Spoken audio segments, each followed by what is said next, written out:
Welcome to the Animals. I'm the mitten-wearing Megabucks. And I'm the tiara-loving Tycoon. On today's episode of Disney Dresses, we're going to take a close look at Aurora and Rapunzel's fashion choices. Aurora's dress is a pretty important part of the movie. Because her fairy godmothers, or whatever they are, the triplets, they can't seem to decide if they like pink or blue better. So, which color do you prefer, Megabucks? Pink versus blue aside, I think we can all agree that there's a reason that the green version of the dress never made it to the final cut. Yeah, why didn't it? Fauna, the green fairy, she was the mellow one, so she just wasn't interested in fighting the other two. I mean, during Merryweather and Flora's big color battle, Fauna pretty much ignores them. I guess Fauna was more interested in bringing home the bread. Literally, because she was trying to bake a freaking cake while her hot-headed sisters were duking it out.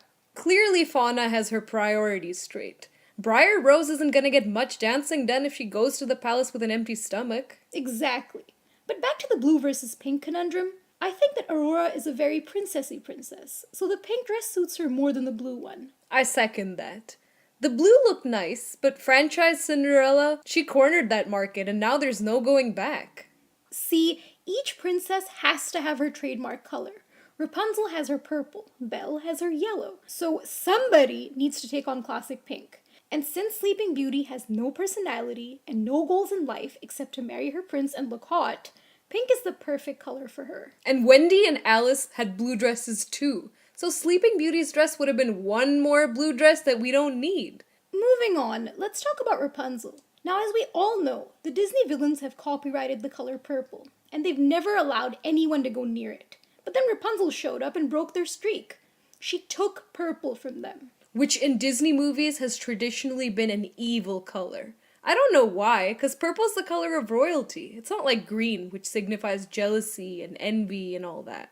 If you look at the early concept art for Tangled, Rapunzel's signature dress was going to be green.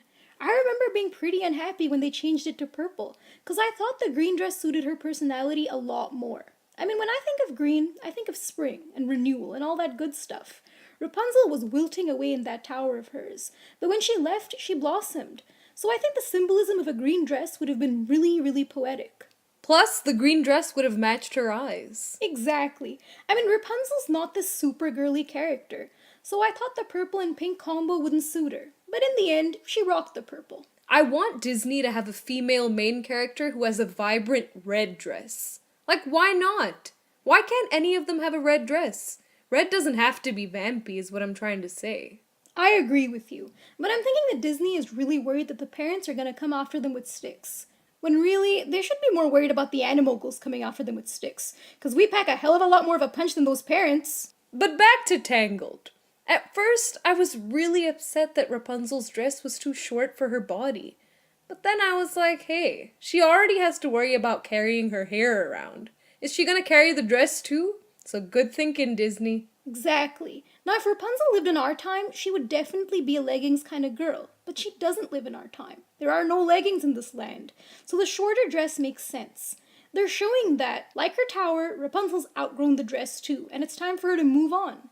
Now, I would have preferred at least one glamorous dress for Punzie. It's true, she didn't actually get an outfit change. At the very end, they show her in a dress that looks pretty much like the other one.